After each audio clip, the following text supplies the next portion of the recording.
আসসালামু আলাইকুম। নিশ্চয়ই সবাই ভালো আছেন। আলহামদুলিল্লাহ আমিও ভালো আছি। আজকে আমি আপনাদের সাথে শেয়ার করব যে মানুষগুলোকে কোরআন সবসময় অভিশাপ দেয়। অনেক হাদিসে আছে ৮ শ্রেণীর মানুষকে কোরআন সবসময় অভিশাপ দেয়। সে ৮ শ্রেণী কী জেনে নিন।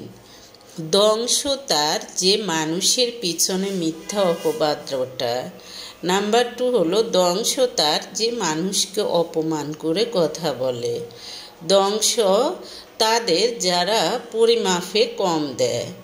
ধ্বংস তাদের অর্থাৎ প্রত্যেক মিথ্যাবাদী পাপাচারের জন্য।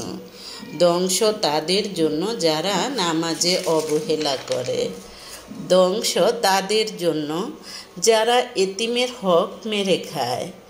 ধ্বংস তাদের জন্য যারা আল্লাহর সাথে শিরক করে।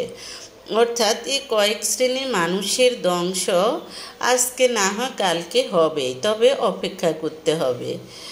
কারণ সৃষ্টিকর্তা তো আর কোনো কিছুর জন্য সাথে সাথেই শাস্তি দেয় না, সেটা একটু ধীরে সুস্থে দেয়। তাই এইসব কাজগুলো থেকে বিরত থাকুন। এইসব কাজগুলো করলে আপনি কোনো না কোনোভাবে ধ্বংস হবেন, এটা মনে রাখবেন। এরপর বলবো, অনেকের মাথা ব্যথা হয়ে থাকে। এই মাথা ব্যথা কী কারণে হয়? মাথা যখন আসে ব্যথা তো হবেই, তবে কারণগুলো জেনে নিন।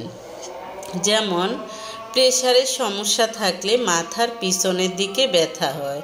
পিছনের দিকে ব্যথা হলে আপনি বুঝবেন যে আপনার প্রেশারের সমস্যা। মানসিক চাপজনিত কারণে মাথার চারপাশে ব্যথা হয়। মাইগ্রেনের সমস্যা হলে মাথার সামনের দিকে বা এক পাশে ব্যথা হয়।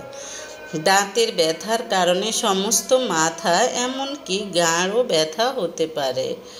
অতিরিক্ত টেনশন ও খিদা লাগার কারণে মাথার পেছনে ব্যথা হতে পারে। সাইনাসের কারণে নাকের চারপাশে কালো দাগ হয় এবং মাথা ব্যথা করে। এই কারণগুলো জেনে নিলে আপনি সঠিক চিকিৎসা করতে পারবেন। দেখা যায় যে অনেকেই মাথা ব্যথা হয়, মাথা ব্যথার জন্য ফার্মেসিতে যে কয়েকটা ট্যাবলেট নিয়ে এসে খেয়ে ফেলে।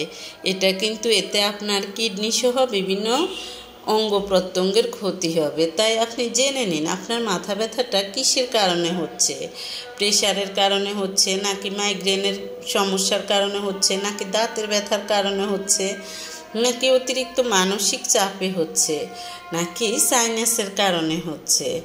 তাই জেনে শুনে বুঝে ঔষধ খাবেন। কারণ ঔষধ মানুষের জীবন বাঁচায়, আবার ঔষধই মানুষের জীবনকে একদম চিরতরে শেষ করে দেয়। তাই বুঝে শুনে ঔষধ খাবেন, পরিমাপ করে ঔষধ খাবেন।